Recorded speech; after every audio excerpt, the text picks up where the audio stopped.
Hello, my friend. I hope you're doing well today.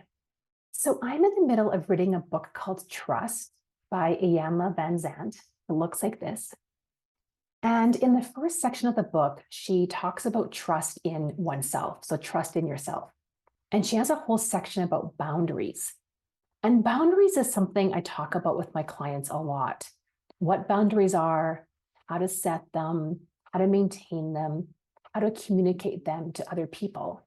And what stood out for me in this book, when she talks about boundaries, is that she says that boundaries are an announcement to yourself that you are willing to honor and take care of yourself. So, boundaries are an announcement to yourself that you are willing to honor and take care of yourself. And I love this definition because I think so many times we think about boundaries as being for other people. And really, it's a self care practice. Boundaries are a form of respect of ourselves, it's a form of trust of ourselves. And it's a way to keep what's important to us front and center. So when we set a boundary, it really is to honor what's important to ourselves.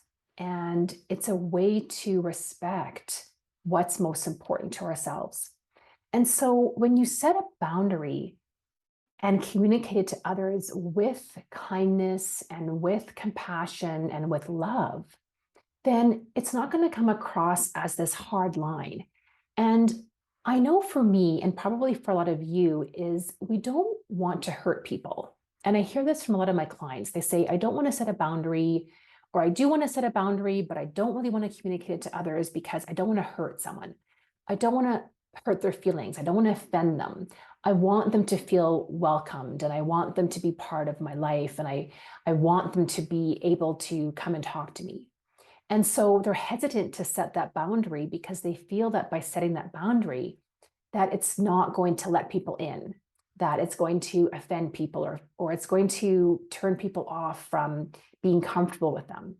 And in fact, the opposite is true. When we know what's really important to us and we communicate that to other people, they will respect that and they won't take advantage of that. And if they do take advantage of that, then it's your responsibility to hold that boundary and to communicate back to them that, no, this is a boundary and I respect myself enough and I trust myself enough and I take care and honor myself by setting this boundary. And if you come at it from that kind of energy, then it really does define to other people what is most important to you. And you can say those types of things with kindness, with compassion, with love to other people. You can say to people, no, that doesn't work for me, or I just don't do that, or thank you so much for your offer, but I'm going to need to decline because it just doesn't sit well with me or it doesn't work for me.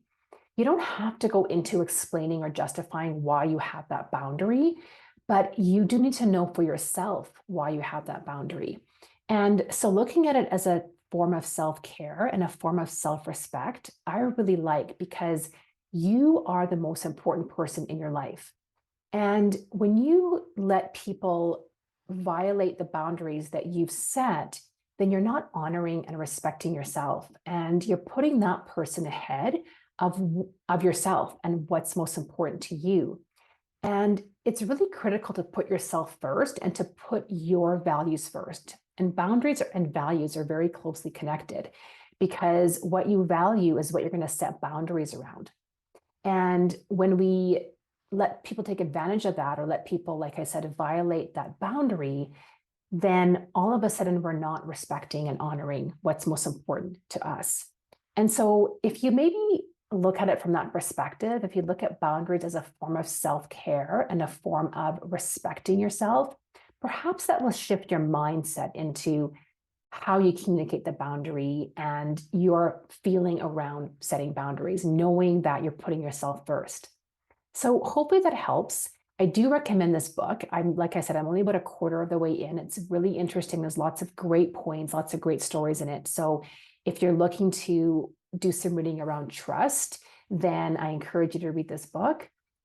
Otherwise, I look forward to hearing what you think about boundaries. And I'm sure we'll have more conversations about boundaries in the future because it is such an important topic.